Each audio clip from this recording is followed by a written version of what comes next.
মোৰ ছাত্ৰ-ছাত্ৰীসকল আজি মই এইটো ভিডিঅ'ত দেখুৱাম ক্লাছ 6ৰ সায়েন্সৰ আমাৰ বিজ্ঞান দ্বিতীয় ভাগ বা আমাৰ বিজ্ঞান পাৰ্ট 2 যি প্ৰথম চেপ্টাৰ বা 8 নম্বৰ চেপ্টাৰ জীৱ আৰু ইয়াৰ বৈশিষ্ট্যসমূহ অৰ্গানিজম এণ্ড ইটস ক্যাৰেক্টাৰিষ্টিক্স এই পাঠটোৰ সম্পূৰ্ণ প্ৰশ্ন উত্তৰ ইংৰাজী আৰু অসমীয়া দুয়োটা মাধ্যমত তো তোমালোকে শেষলৈকে ভিডিঅ'টো ভালকে চাই যাবা। তো প্ৰথম প্ৰশ্ন আছে অনুশীলনীত যে প্ৰথমতে মই অসমীয়াৰখিনি কৈ লৈছোঁ তাৰ পিছত ইংৰাজীৰখিনি দেখুৱাম যে শুদ্ধ উত্তৰৰ গোলটো সম্পূৰ্ণকৈ পূৰ কৰা তলত দিয়া কোনবিধৰ বৃদ্ধি নহয়।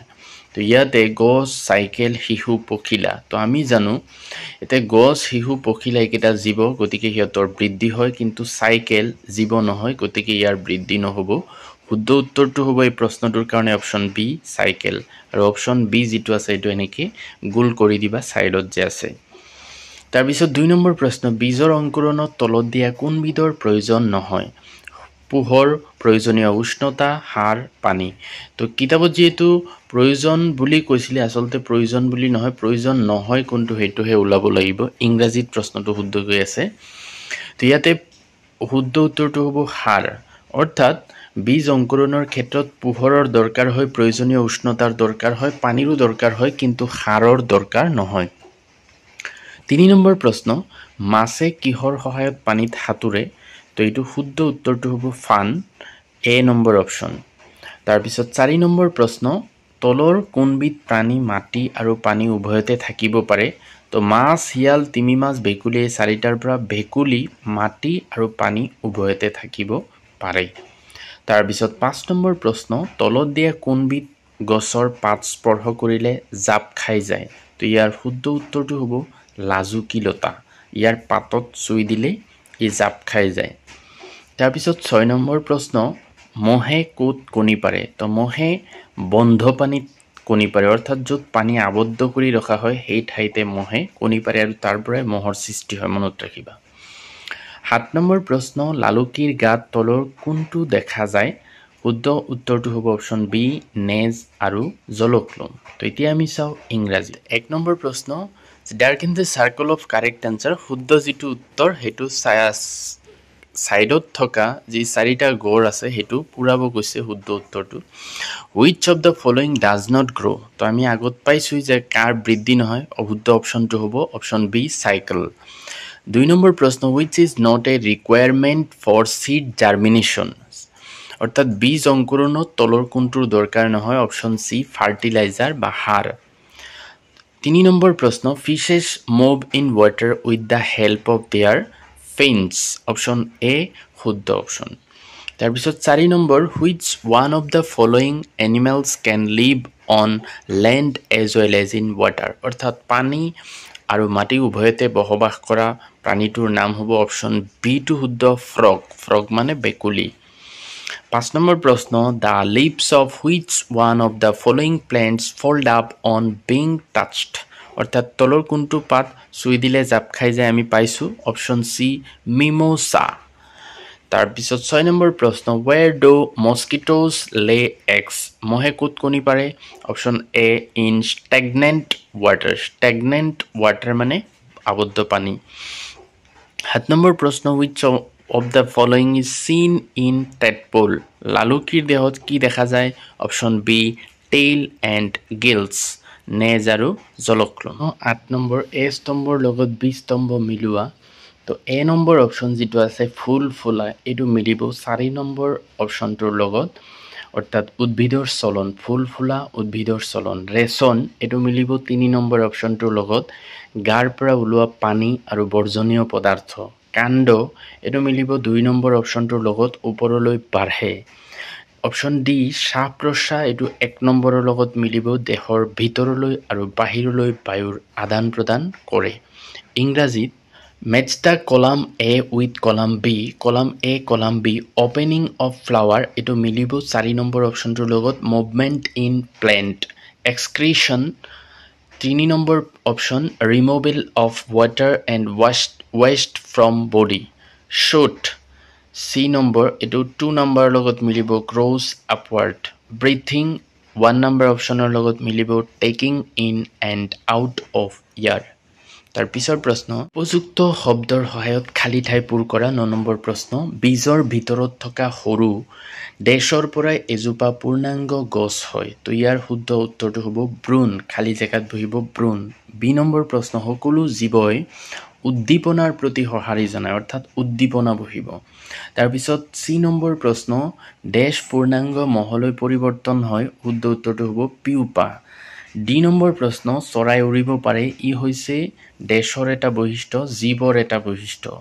ই নম্বৰ প্ৰশ্ন সময়ৰ লগে লগে জীৱৰ ডেশ হয় বৃদ্ধি হয় মহে ডেশ আৰু ডেশ বেমাৰৰ বীজাণু কঢ়িয়াই ডেংগু আৰু মেলেৰিয়া ভেকুলী এবিধ ডেশ প্ৰাণী উভচৰ প্ৰাণী তো ইংৰাজীত 9 নম্বৰ প্ৰশ্ন fill in the blanks with appropriate word A number prashno the teeny structure inside a seed that develops into a plant is embryo EMBRYO B number prashno all living beings respond to stimuli STIMULI C number prashno the dash transforms into an adult mosquito pupa PUPA শুদ্ধ উত্তৰ Option D, birds can fly, which is a characteristic of dash things. খালি জায়গাত বহিব living. E number প্রশ্ন living things dash grow over time. খালি জায়গাত বহিব grow GROW. F number প্রশ্ন dash and dash diseases are transmitted by mosquito. খালি জায়গাত বহিব dengue DENGUE and malaria MALARIA. Z number prashno frogs are a type of dash animal amphibian AMPHIBIAN amphibian উভচৰ প্ৰাণী প্ৰশ্ন বেকুলীৰ জীৱন চক্ৰত পোৱা স্তৰসমূহ শুদ্ধ ক্ৰমত লিখা তো ইয়াৰ শুদ্ধ ক্ৰমটো এ নম্বৰ যে অপচন আছে হেতু শুদ্ধ হ'ব অৰ্থাৎ কণী লালুকি তাৰ পিছত পোৱালি বেকুলী তাৰ পিছত ভেকুলী তো ইংৰাজীত এই প্ৰশ্নটো হ'ব select the correct order in the life cycle of a frog Option A শুদ্ধ egg tadpole froglet and frog number প্ৰশ্ন পূৰ্ণাংগ ভেকুলীয়ে কিহৰ সহায়ত উশাহ নিশাহ লয় হাওফাও নে জলক্লুম তো ইয়াৰ শুদ্ধ অপচনটো হ'ব হাওফাও অৰ্থাৎ ভেকুলীয়ে প্ৰথম অৱস্থাত জলক্লুমৰ সহায়তে উশাহ নিশাহ লয় কিন্তু যেতিয়া ই পূৰ্ণবয়স্ক হয় তেতিয়া হাওফাওৰ সহায়ত উশাহ নিশাহ লয় What does an adult frog use to breathe lungs or gills Answer lungs পিছৰ প্ৰশ্ন জীৱসমূহৰ মূল বৈশিষ্ট্য তিনটা বৈশিষ্ট্য কি কি জীৱৰ তিনিটা মূল বৈশিষ্ট্য হ'ল চলন বৃদ্ধি আৰু শ্বাস প্ৰশ্বাস What are the three basic characteristics of all living organisms উত্তৰটো হ'ব The three basic characteristics of living organisms are movement growth and breathing movement মানে চলন growth মানে বৃদ্ধি আৰু breathing মানে শ্বাস প্ৰশ্বাস বা উশাহ নিশাহ তাৰ পিছৰ প্ৰশ্ন বহু প্ৰাণীৰ দৰে গাড়ী এখনো চলনক্ষম হোৱা সত্ত্বেও ইয়াক জড় বুলি গণ্য কৰা হয় কিয় তো ইয়াৰ উত্তৰটো হ'ব যে গাড়ী এখন নিজে চলিব নোৱাৰে আনে চলাই লৈ যাব লাগে হে ই জড় বস্তু কিন্তু যিবিলাক জীৱ হেবিলাকে নিজে নিজে চলন হয় লগতে ই জীৱৰ অন্য বৈশিষ্ট্য যেনে বৃদ্ধি উশাহ নিশাহ লোৱা ইত্যাদি নেদেখায় সেই কাৰণে গাড়ী কি নহয় জীৱ নহয় এটা জড় বস্তু ঠিক তেনেকৈ ইংৰাজীত like animals a car can also move but it is not considered as a living organism give two reasons ইয়াতে দুটা ৰিজন বা কাৰণ লিখিব কৈছে এইকাৰণে দুটা কাৰণ লিখিছো A car is not considered a living organism because it cannot move by itself. It does not show other characteristics of living beings such as growth and breathing.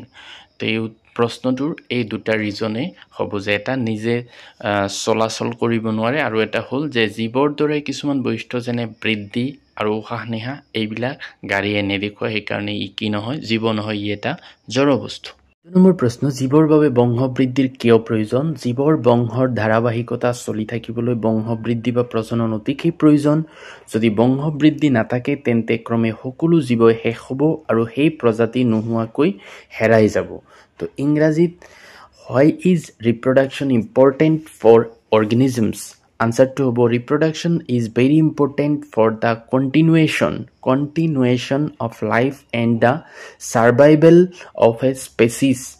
if reproduction does not take place, then gradually all living beings will die out and dead species will disappear forever.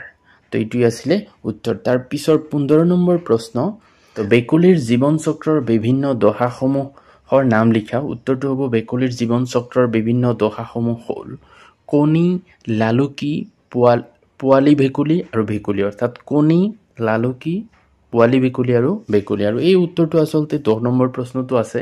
তো ইংৰাজীত name the different stages of the life cycle of a frog.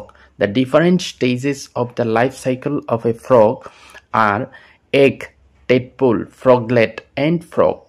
তাৰ পিছৰ প্ৰশ্নটো আছিলে যে মহৰ জীৱন চক্ৰৰ ছবি আঁকা। তো অসমীয়াত এই ছবিটো চাব পাৰিছে, এনেকৈ আঁকিব লাগিব। ফাৰ্ষ্ট ষ্টেজৰ পৰা ষ্টৰ 1 কণী, তাৰপিছত ষ্টৰ 2 পলু, তাৰপিছত ষ্টৰ 3 পিউপা বা লেটা, ষ্টৰ 4 পূৰ্ণাংগ মাইকী মহ। ইংৰাজীটো এনেকৈ draw the diagram of the life cycle of a mosquito. Stage 1 eggs, stage 2 larva, stage 3 pupa, stage 4 adult female mosquito. তো এইটোৱে আছিলে 8 নম্বৰ চেপ্টাৰৰ প্ৰশ্ন উত্তৰৰ সম্পূৰ্ণ সমাধান। ভিডিঅ'টো ভাল লাগিলে লাইক এটা কৰি দিবা আৰু মোৰ চেনেলটো ছাবস্ক্ৰাইব কৰি থবা এনেকুৱা ভিডিঅ'বিলাক আগলৈ পাই থাকিবলৈ। Thank U.